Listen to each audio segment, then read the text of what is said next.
Welcome back to the Hoops Report on Pittsburgh Sports Now. I'm George Michalowski with PSN. Today is Friday, December 27th, and we've got big news in the ACC as Miami head coach Jim Larrañaga has stepped down from his role as the head coach of the Hurricanes.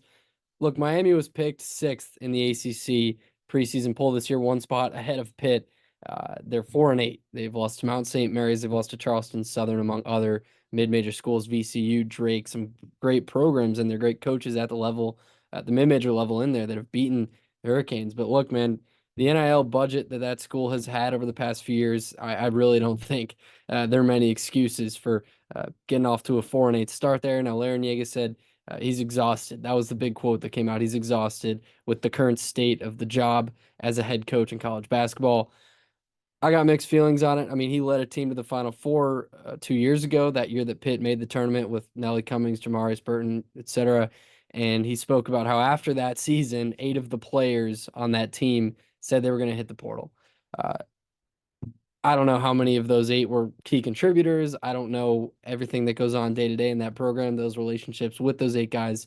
But look, this program had great transfers that year that led them to the tournament. They've had great transfers the past few years, and it seemed like Larrañaga was actually one of the coaches who was pretty adaptive to the new age of college basketball, and he had big time boosters. We all know the name John Ruiz, who famously gave Nigel Pack that $800,000 deal. So I don't know. It's a hard situation to feel bad for a program about, to feel bad for a coach about, just because I mean, sure, this isn't what you signed up for years and years ago, but at some point, man, it's something's got to give. I mean, we've got coaches quitting in the middle of the season when they've played 2 ACC games.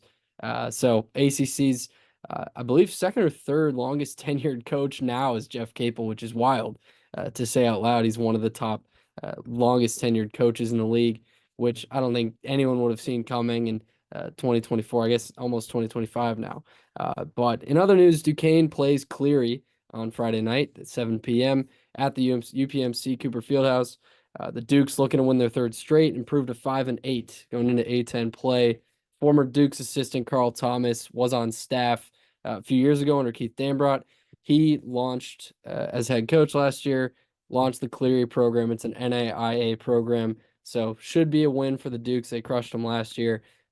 Should be another building block and route to the A10 conference schedule, which I feel good about for Duquesne. I mean, this is a team that obviously we know how they've struggled so far early in the season, but man, that win over UC Irvine, massive. Win over Towson, great. A great start to this run. And if they can go into A10 play, winning 3 straight, I don't care who it's over. And again, like I said, there are some impressive wins in there. I'm excited to watch the Dukes, excited to watch them play tonight and get into A10 play. Thank you guys for tuning in.